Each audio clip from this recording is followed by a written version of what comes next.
Today, on this episode of Reality Gays. Gino's flirting game. Not so hot. Ooh, we can't wait for the Jasmine Jas-Bot confrontation. And Noga needs therapy, y'all. Roll it, Christina. Hello, this is Captain Poodle speaking. Are you ready to find love? Yes, ahoy, matey. Love. Exciting and new. Go online. They're catfishing you. Shocker. Fiance. Soon you'll be flying to parts unknown. 90-day Fiance. Marrying someone you only met on your phone. Be they French or Chinese, a brand new K1 visa's the key. Ooh, the key to what, Poodle? To love. It's reality, gays. Let's love.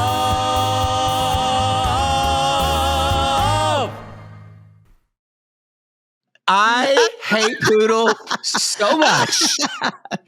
You've done it before. You've done it too. For 20 minutes now, we've been trying to get this recording going. He's got a massage. I've got another podcast helping Mary Payne out. We're stressing about it. And the whole time, the bitch's microphone was on mute. I mean, you were mother poodling and throwing your hands to the sky and saying, yeah, I've done what I can. I was like, I don't know what else to do. Today's ruined. We're professionals. Don't let anyone tell you anything else. She actually did before. She's like, I don't know. What's the point of trying anymore? That was a new one. That was a new one. What's the point of trying anymore? Boy, what is the point of trying? Oh my God, y'all! This is Reality Gays, and I am Mattie, and I'm Poodle. And we are two ridiculous homosexuals who love tearing reality television a new one. Emphasis on the ridiculous. Y'all, I'm just going to tell you now.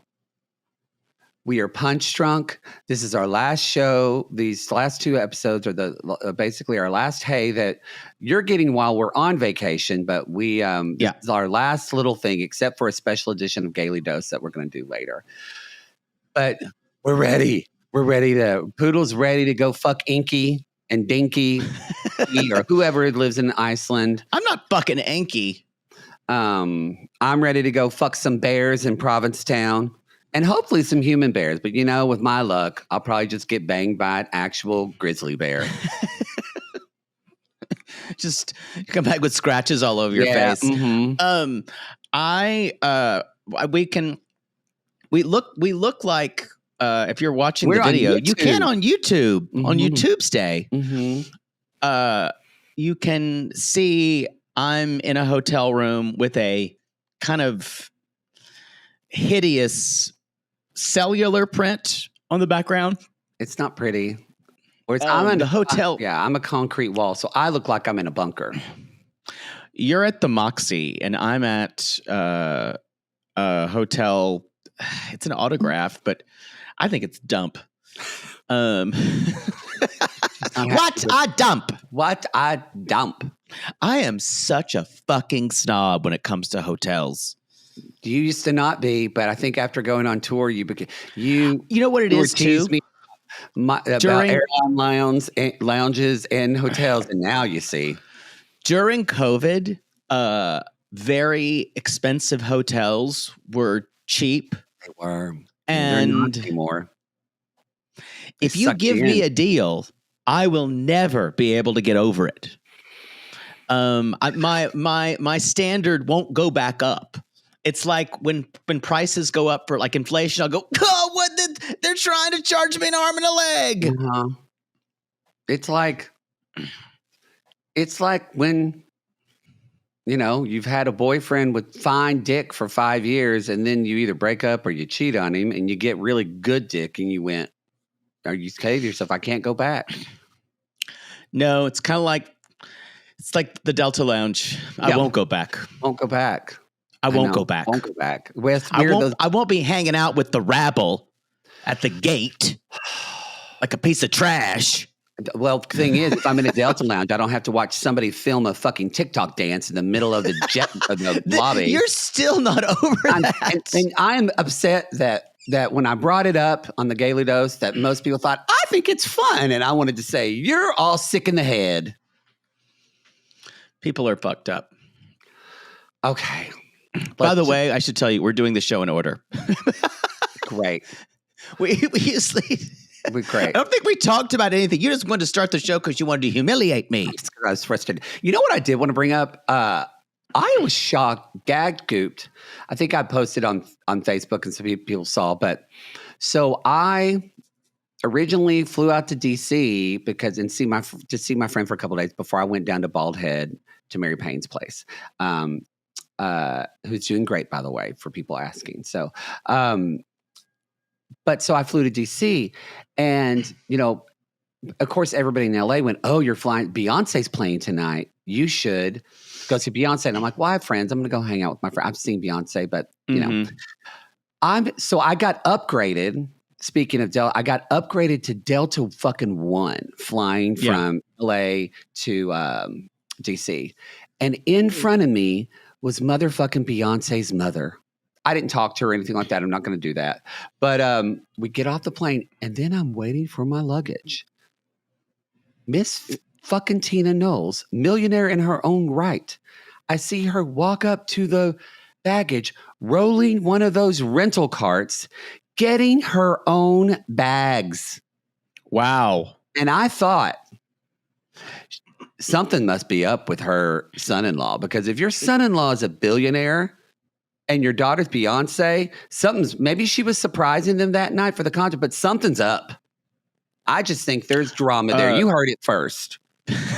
Don't create something where there's nothing. That is something. Rolling her own luggage cart. And then this basic bitch said, "Can I get a picture with you?" I'm like, girl, you know better than that. She didn't even smile at her. She just went and nodded her head. She's not really a celebrity. Like she is in some ways, but she is a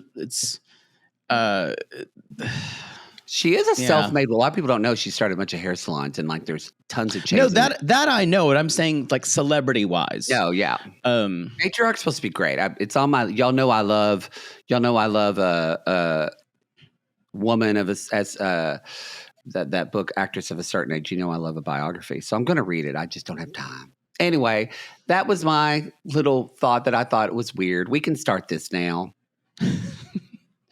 I think any announcements before we jump in? Let's see. I don't think so.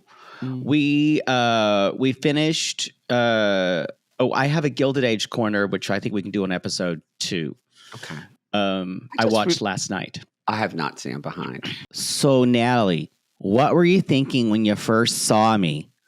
Were you getting hot? Was I making you hot? Oh. Maybe it was the titty shot. Ugh. I had the whole time, I had just body cringe. When you say fuck, it makes me hot. Oh my God. When you just said fucked your wife, can you say that word again? It turns me on. I did not realize that we never really saw Gino flirting because he already was with Jasmine. You're exactly right. It is one of the hardest things to watch. It's not what I wanted to see, y'all. This is not what. And watching Gino also kiss someone. Oh, I was not ready for that either. Oh, it was. No. And you could almost hear him. I feel like if the camera was closer, if the boom was closer, you could hear him going.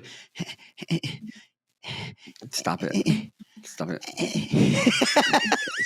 Isn't it? It's such a.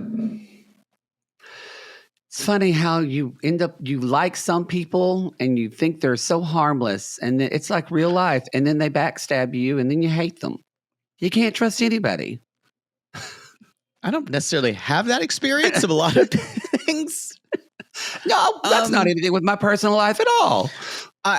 let's talk about Gino and Jasmine. By the way, y'all, the contract with the Stratosphere that Sharp Entertainment has obviously is in perpetuity. It's in perpetuity. Because we have been at this fucking hotel, restaurant / monstrosity. Or this is, by the way, y'all, it's at least 7 or 8 appearances. This is Happily Ever After. Larissa and Colty. Yeah. Episode 2, Houston, we have a problem. We realized last week's was a Die Hard quote, so they're movie quotes, y'all. That's what it's going to be. We did not know. If you're gonna quote, Die Hard, to me, there's only one quote to quote. The yippee-ki-yay, motherfucker. Oh, well, I don't know if they could say motherfucker. Even yippee-ki-yay. But yes, we had Larissa and Colty when he asked her to marry him and she was terrified of heights, and it was one of the funniest things I've ever seen in my life. They've been there so many times. They've been to the Stratosphere. Tweety Bird too there. Did he? That sounds right. And there who else? And then didn't who else do we have? They go Vegas? Every time someone goes to Vegas, they go to the Stratosphere. Yeah. It's called the Strat now. It's real cool. Oh, excuse me. Pardon me. Not in with the lingo. It looks like they redid it, and it actually looks worse. So, do you feel like I'm going to say one thing about this woman, Natalie, besides calling her Jas-Bot? There is no way in hell she does not know about everything that happened. She knows everything with Jasmine and Gino. She's watched it all. I agree. There is no way in hell that she did not Google this man. Mm-hmm. Or she did not start contacting him with the intention of getting to know him because she knew him from the show or saw him in Us Weekly. She does not she does not seem like a dumb woman. I think she Googled. She wants to be on television. Mm-hmm. That's why this is even more cringe, because she has this, you can see her trying to will herself to have some type of chemistry with him. Yeah. Because she's like, yeah, I thought he was really attractive. He's exactly my type. Bald guys. He was really attractive. You see me pinching myself? Yeah. Y'all, we have said Gino is more attractive, though, in person. There is something. He is, but there is, when he's on camera, I think it's different. That's what I'm saying. There is a big difference between when he's on camera, because I think he's in his head. Yeah. But when he's in normal person, he's not that. Yeah. But that's why he is so fucking creepy in these scenes. It's creepy. Yeah. And they exploit every single minute of it, because they show him, they even like the camera like goes over pictures of his hands like fidgeting. It's so hard to watch. It is. But she keeps saying, no, that he's like, the kiss was good. It was really good. Our connection is so good. And I went, who talks like this? Even in the moment, mm-hmm. where I just can't imagine this kind of, the only people who talk like this are Darcey and Stacey. Yeah. And they can make it work. Because they really do that in real life. Yes, it's this narration. Yeah, the oral processors. Yeah, Annalie and Ashford. What's her daughter's names again? Not Allison. Aniston. And Aniko. It's Aniko. Ashford and Simpson. I think I combined the name Annalie Ashford, that actress. You did.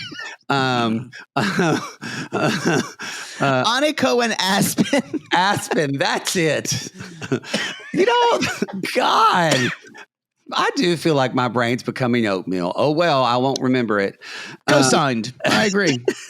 But no, can you imagine when like they go to the store and she just the whole time, got to get groceries. Gotta get some of that cheese. Ooh, I like that cheese. Like talking the whole time. It is that. It is. It is that. But Gino doesn't, he's trying to do it, but it feels weird coming from him. It does. And he's like, I got to tell her I'm not exactly single. I think she knows, or maybe she does. She knows. Maybe she does think they broke up. There could be that. Maybe it's that. That's true. That's true. But I do think she knows they're still together in some way. Or maybe you know what? Maybe she doesn't, because you saw the tell-all and things afterwards. You would think but this was before the tell-all, actually. This was. Like, didn't they say, what is it, 7 months before? Right. So, maybe this. I think she definitely knows who Gino is. And she wants to be on the show. No Last Resort aired. No. But maybe she doesn't know about the open marriage. I don't think she does. No, I think that's actually genuine. So maybe that's the interesting part. That took us 10 minutes to make that detective. I wonder if sissies were screaming at us going, guys. We're tired. Both of us are traveling, so it's like, it's fucking nuts. I need 3 days to decompress after my week with my parents. Did she let you go easily, or was it? It was a fight. It was a fight. It was that morning. There was some fighting that morning. There was some. I wish you didn't have to go. I miss you so much when you're not here. A lingering hug, and the voice breaks. Okay, call me when you get in. Yeah. That's how she does. Anyway, please take care of yourself.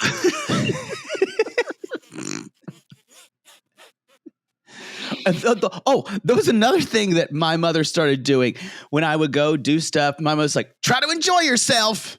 I went, what would you think? I'm just miserable the whole time? And I said, why do you say that? She's like, well, I have to do it all the time.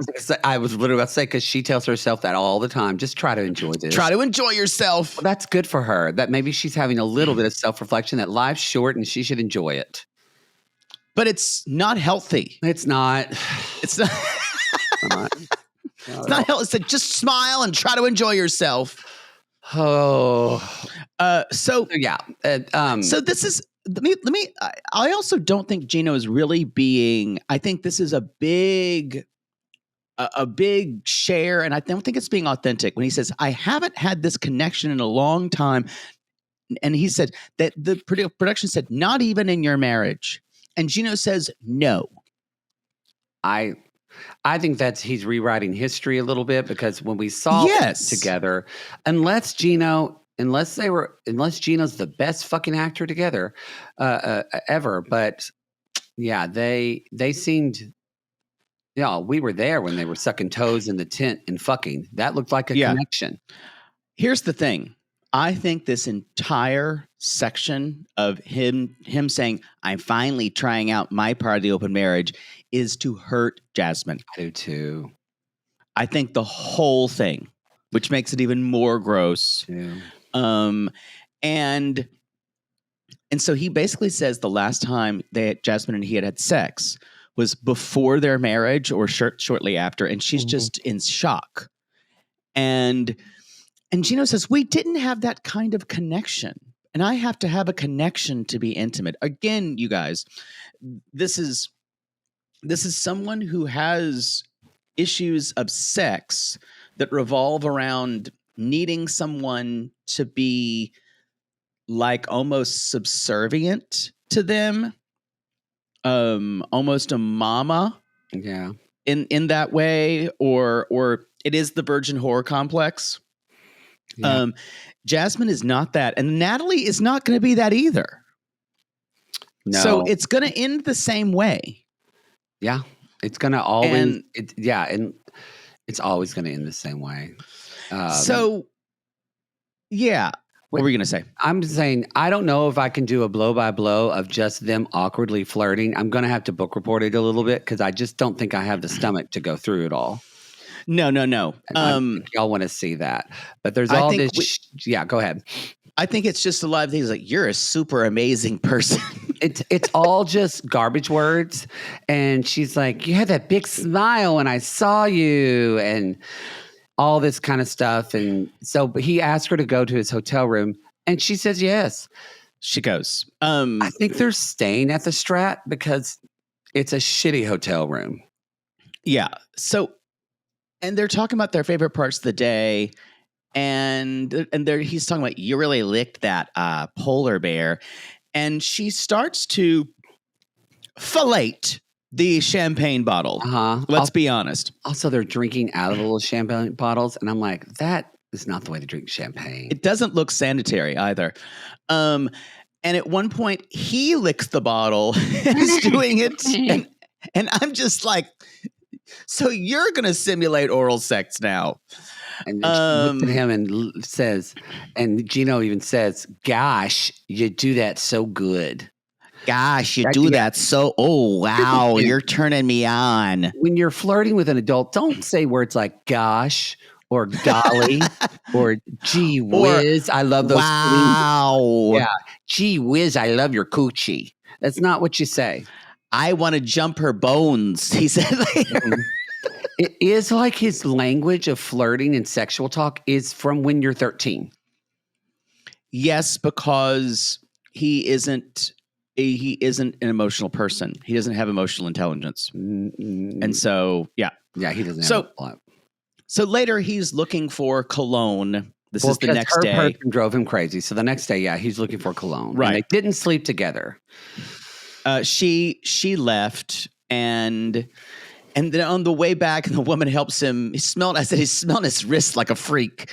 And on the way back home, he's just smelling the cologne. I do feel like he really wants to have sex. But I feel like this is what we're seeing. These behaviors are all anxiety induced. Yeah. I think he wants to have sex so bad, but he's really scared he's not going to be able to do it. Agreed. Because y'all, he is absolutely addicted to pornography, and it's the only way he can really get off. Yeah. And I just wish they would say it. Yeah. Because Jasmine has said it. And it's a legitimate thing. And I'm always shocked that no one, like Sean or anybody, no one actually says, Gino, are you addicted to pornography? Well, and yeah, again, that's called follow-up questions. And our faithful host, Sean Robinson, doesn't really do that. They will often do it, but rarely with the Americans. That's why the show is always slanted in a way that always feels a little nationalistic. It's one of the issues. It's like Night A UK feels kind of the opposite, where they highlight the Brits for being dumb. They do. They're at this bar having a drink, and Jake is triggered because this looks disgusting to him. Oh, this kind of like toasted marshmallow monstrosity. You can tell it's so sweet. It's probably got like a cream-based liqueur, which I don't care for. Creme de cacao. Something like that, yeah. Something like that. It's probably like a disgusting hot chocolate drink. So yeah, it's not my bag either. And this place looks fun. You can play games and shit like that. I just have to say, I don't know if you this is really weird, but I'm going to have to say it because it came into my head. My mother's friend, Eleanor. I love that name. I don't know how my mother knew this person. It was like she had moved down. I think she somehow became friends with her. She used to run a calligraphy store. Oh. And she started these things and putting bags and writing poetry on these bags. And it was always like, and it was like, blah, blah, blah, blah. And it was like painting is, and the last thing was like, painting is my bag. And that was the thing on these little tote bags. It was all in calligraphy. And as a little gay child, there was nothing more exciting than the calligraphy store with paint, pen supplies, stamps, fancy writing, colors. I every time someone says my bag, and people in upstate South Carolina, if you are familiar with the store Aunt Sue's, it's this place up near Table Rock, a couple miles from where my parents live. That is one of the shops there. I don't know if Eleanor is still there, but you can find little stores it's like log cabiny. I would And love that to was go one to of the Eleanor's stores. store. I would love that. It was called the Calligraphy House. I once told you I was going to take a calligraphy class, and you told me no one will ever love me if I do that. And guess what? I was right. But I didn't take the class. So I might as well take it anyway. What do you got to lose? What I got to lose? God, I love wax tail. You're in your late 40s with adult braces. What do you got to lose? Not much at this point. I forgot to even wear my headgear last night. I was just tired. I got drunk off of one martini.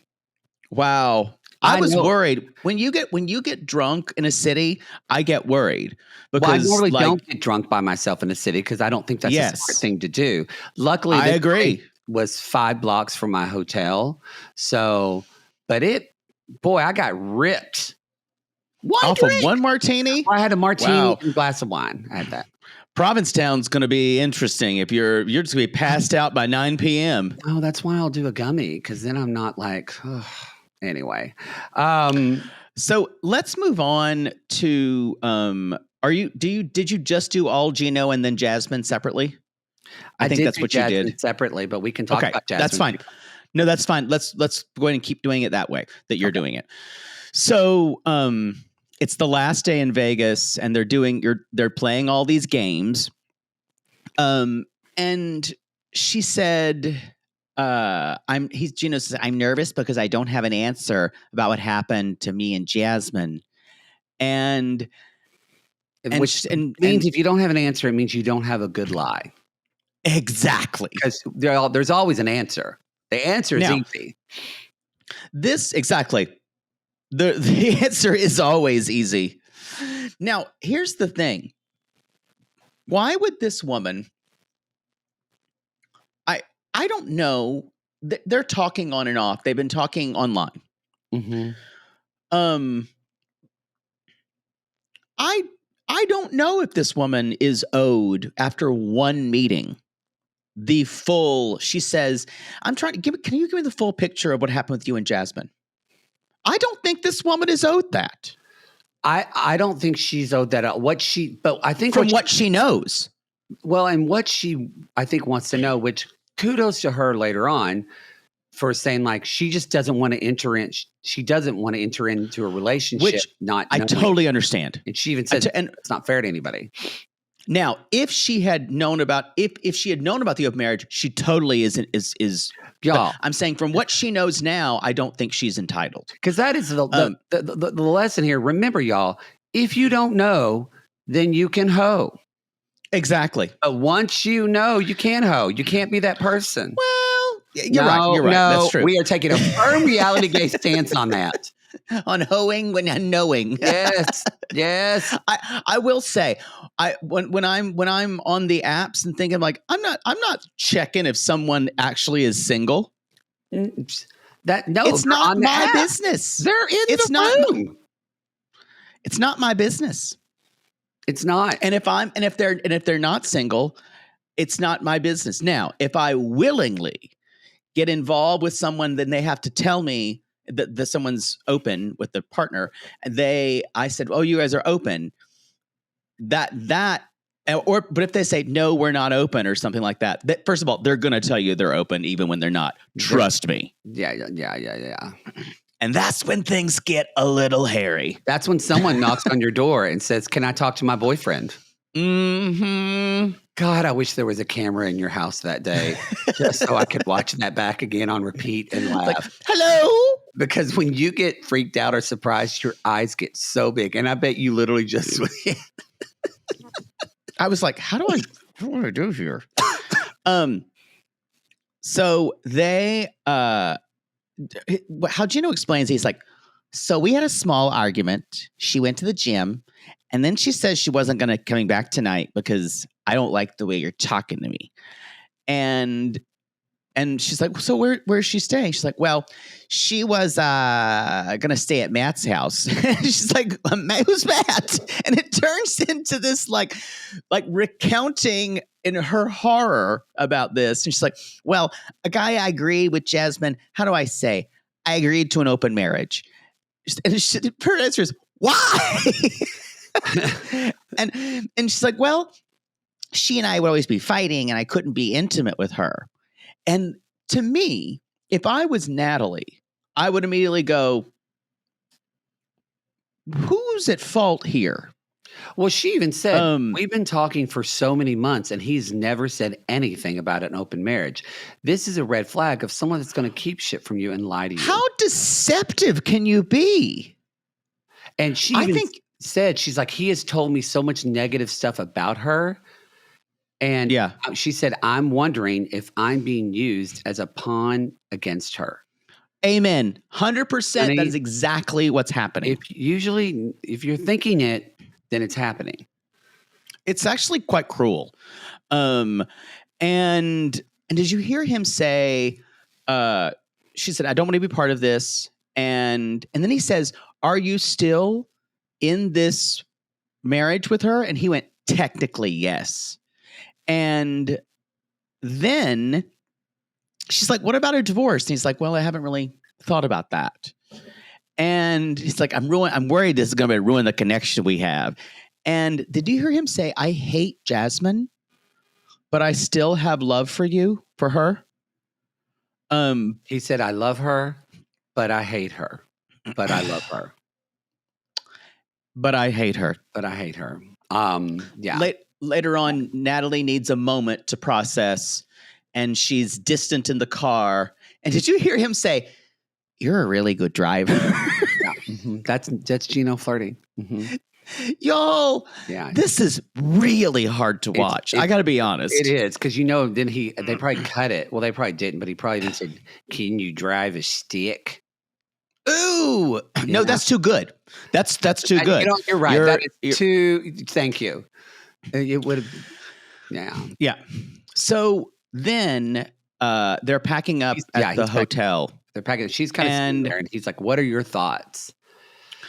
And so he says, "Well, you're a married couple, and does she think this is a break? Does she think it was a mistake?" And this is good on Natalie for like following girl code, because she is like, what is she thinking and feeling? Because she knows. She said she's had toxic relationships before. She knows. She's been with a lot of men. She wouldn't be here if she hadn't. Yeah, she knows when men are lying to her, and so that's a good question to ask. And Gino, he says good question, and then doesn't really answer it. No. He basically, and then she says, if this is, I need you to decide if this is headed for divorce and get closure. Don't give her an opening. Are we clear? And I was like, and she said, you need to let her know it's done. She said, that's not fair to her, and I don't want to be part of an open marriage. And I agree that it's, you have to have boundaries, but I'm thinking, you've met you've been together for 2 days. Yeah. Now, what I would be more pissed off, I think what I would say, instead of kind of giving him a pseudo ultimatum, is I think I would say, I don't know, from what we know, if I could ask you to do this, but if you want to pursue something with me, in other words, just in the steps, this needs to be taken care of. I won't be involved with someone who's in an open marriage. It felt like she was needing him to promise to do something. It felt early to me, like the way she said it. But I think that's how reality television works. Everything is on a weird. I have no idea what they said in late night sexts to each other. Oh boy, would I rather hear Gino sext or yours if we hit 10,000 followers on YouTube? That's a conundrum. Gino's. Gino's will be corny. Mine will haunt your dreams. And so later on, y'all, he is going back to Michigan.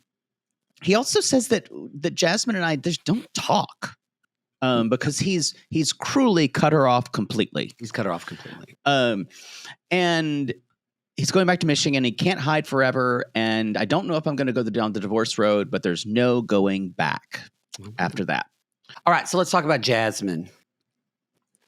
She is shopping with Michelle, who we also met. We did. With we Dana. Met Michelle and Dana. And also. Y'all.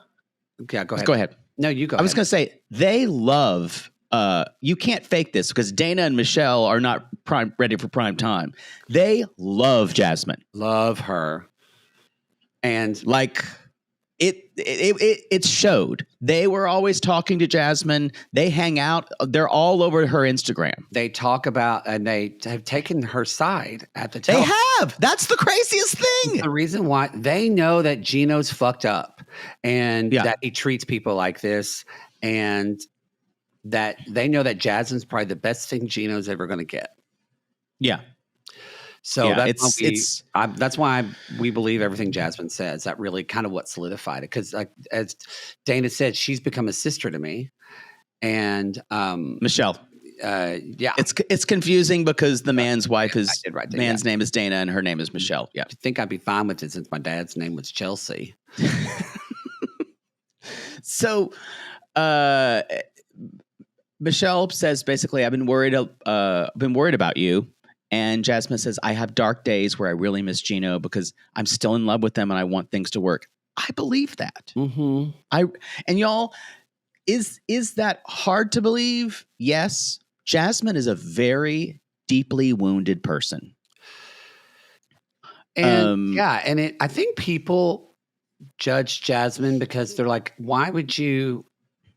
Well, a lot of things. People talk about being a mom and all that, but we've talked about that. But I think people go, they're judging her because they think who in their right mind would think an open marriage would help their marriage in that situation. And I think it just does. It's hard for people to compute that because it doesn't really make sense. And I understand that, but it's that idea. It's when you're in something like that and you desperation, y'all, if you think about moments of your life, we've all done things that our rational mind would never have agreed to.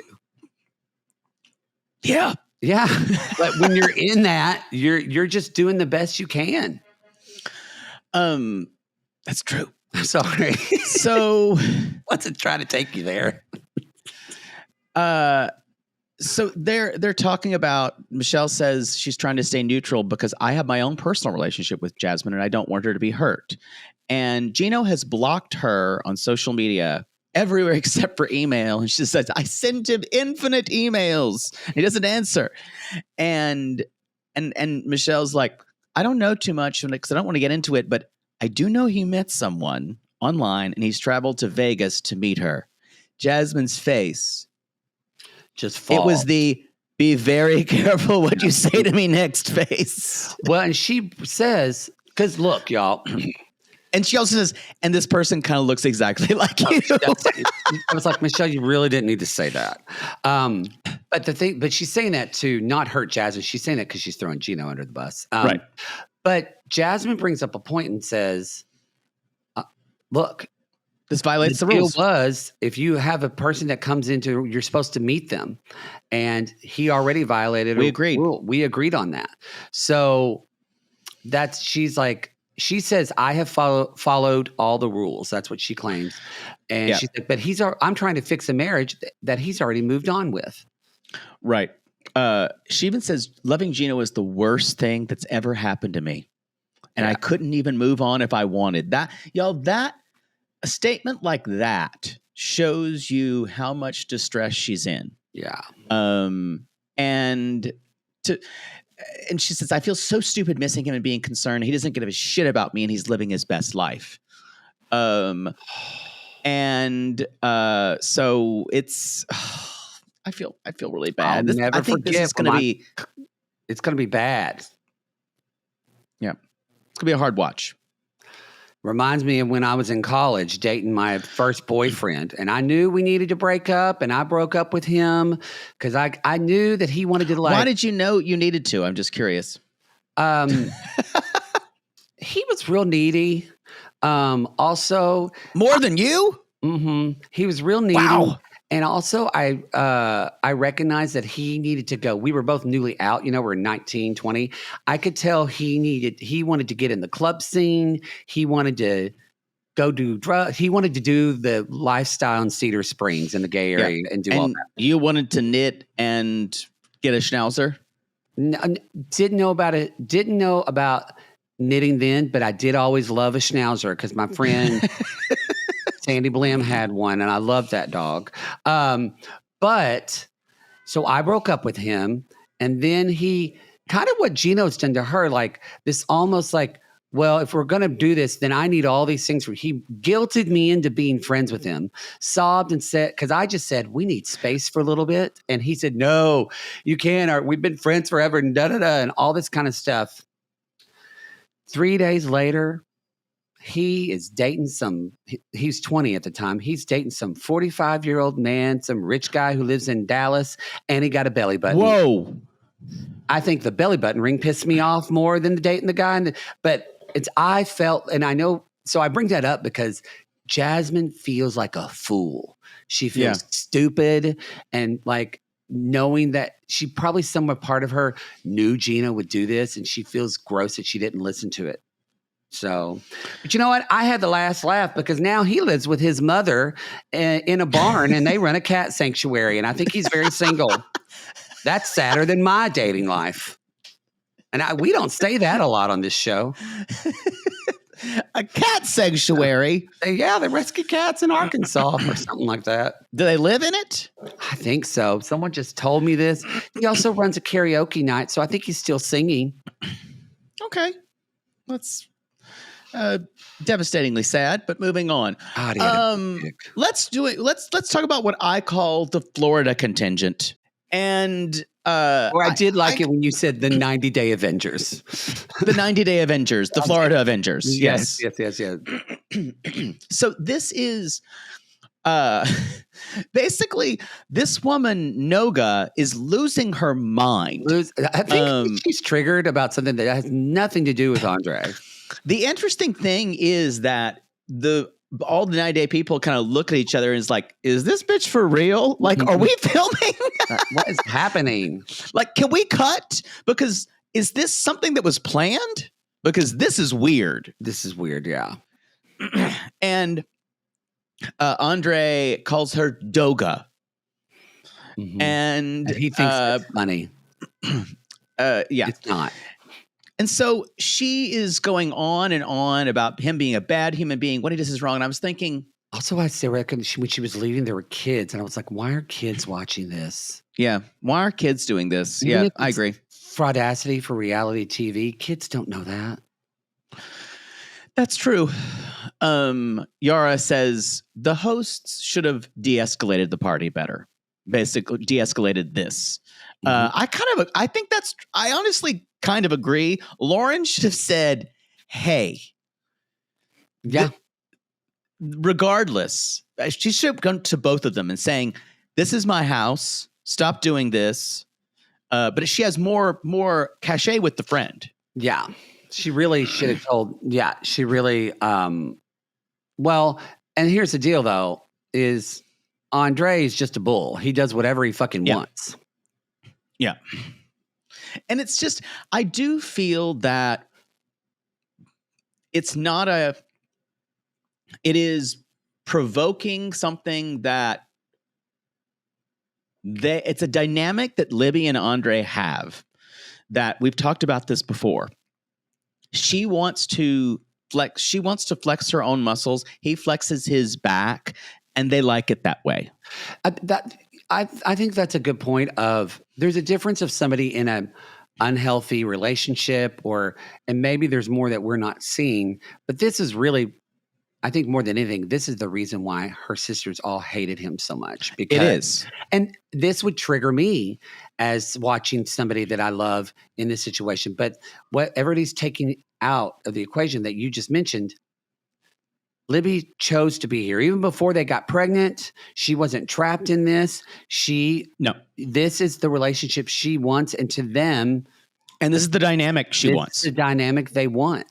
So Okay. And she likes him to be all caveman. Yeah. She gets off on it. We kind of do too. I kind of do too. Yeah. But I'm saying there's a reason why Libby is sitting there while Andrei is going, blah, blah, blah, blah, blah, blah, blah. And then she'll push back because what she would prefers to do and how she flexes her muscle is she lets him run his fucking mouth and then catches him in something. And that's the kick, y'all, is that she does in the end, she just makes him feel stupid. Yeah. That's how she kind of manipulates him. And it's just a different type of dynamic than what they can say they're both Eastern European because Alexei's family moved from Europe to Israel. I think they were in Ukraine. I'm not sure. But I think that's where I forgot about that. I think yes, you are correct, sir. But it's some place in Eastern Europe. But before they went to Israel. But Alex isn't that way. No. To a degree, but not belligerent, bullheaded like Andrei is. No, yeah. Sorry, y'all, if you can hear this, there's sirens all around me. Don't pull over. Can you hear it? I heard a little bit, yeah. So don't pull over. It's not sorry. I'm in New York City in a very crowded area. We literally had T-shirts that say "Don't pull over." Right. They're used to it. So Loren's trying to. She's following her out. Noga's going to her car, and she's like, "I know you want to protect me." And Noga said, "He is a bad human being. What he does is wrong, and no one should talk like that." And she says, "I shouldn't have acted the way I did, but I'm going to stand up for her because Loren is trying to defend Libby." And again, this is 3 people removed. It really is. Choose your battles, y'all. Don't go at it for something. You don't know these people. I'm with Jovi over there going, I don't know what happened, but I want another drink. So on the way home, Libby and Andrei are the party talking. breaks up. Yeah, the party breaks up, and they kind of leave it at that. And she's like, "What's up with that ultimatum?" He's like, "I was just chit-chatting with you about it. You understand?" And she's like, "You understand that makes me look stupid." And they're already kind of over it. And my favorite was Libby going, "That was the lame party." And Andrei goes, "Even though the steak was not the best one, I would say." So that's what they do is they fight, but then what they do is then they start shit talking down on other people. Yes, and then they bond over that. How could they not? So they basically they're talking about Andrei says, "Well, why is Loren all in our business about moving to Moldova?" And she's like, "Because we're friends. You don't want your friend to go." And she's like, also, she's concerned about uprooting a mom from her community. Just, God, the way Libby talks sometimes like grates my ears. It's that Florida nasal drawl. All her sisters have it too. But she says the mom's not happy. It's the whole family's not happy. It's the foundation. And I know she's just like, and Libby's like, I'm disappointed in the way Loren handled it all. So it's interesting. That's the other issue here is these two have a friendship, I think, that is kind of based on convenience. And I think based on more convenience, but also shared experience. Yeah. But their values are very different. Very different. Very different. Yeah. I would be friends with Loren. I don't know if I'd be friends with I like Libby. I like talking to her, but I wouldn't trust the friend because it's always So later on, I think they're just saying, and Anna goes, "There are a lot of jealous people in that circle." And she's like, "Jealous of what? Moving to Moldova?" And her face is like, seriously? Okay, well, he didn't hear Yara say, "Why the fuck do you want to go to Moldova?" And Andrei says, "These people don't know anything about my country. I didn't say anything about his fish on the wall, and it's not even a real one." And he said, it's this American thing of love between friends. He's like, Loren doesn't support you. I support you. And y'all, that's what Andrei has always said about the sisters too. Mm-hmm. Anyone who's against him is just against the family. And it's really easy for him. He lives the phrase, whoever against the queen will die. Yes. Mm-hmm. The little bit of Alexei and Loren at the end, but I forget. I like how much he has his moments, but I do love how rational Alex is in a lot of things. Yeah, it really is that mindset. They're really a good match because she gets so nervous and frenetic, and he calms her. I question whether Loren is the one to lead this charge about not going to Moldova, mostly because it feels like she can't. She's almost trying to meddle too much. It feels like meddling. It feels like the producer said, this is your job, because this is none of her business. No, it's not. Thank you. And it's none of your fucking business. I think rationally, I'm like, again, we've already said, I think it's a great idea take the kids when they're young to Moldova. I think they should do it. Yeah. This is the time to do it. Live there for like 2 or 3 years. Mm-hmm. Yeah, I totally agree. Yeah. Y'all, that is the end of part 1. It is. We will move on to Darcey and Georgi. God, that's a great. This was, y'all, this is the best part of the show. This felt like Darcey and Stacey to me, and it really made me miss that show. It really made me miss Darcey and Stacey. Bring it back. Bring it back. Then we'll talk about Tigerlily and Adnan. Boy.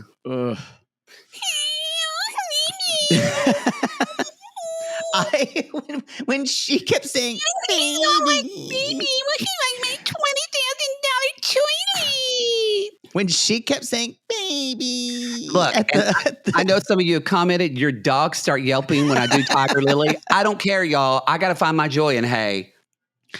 And then Karen Guillermo, which was rough. Ooh, I feel for her. Yeah, don't pull over again. That's me. If you hear those sirens, but yeah. It feels like we're in the middle of like a war zone.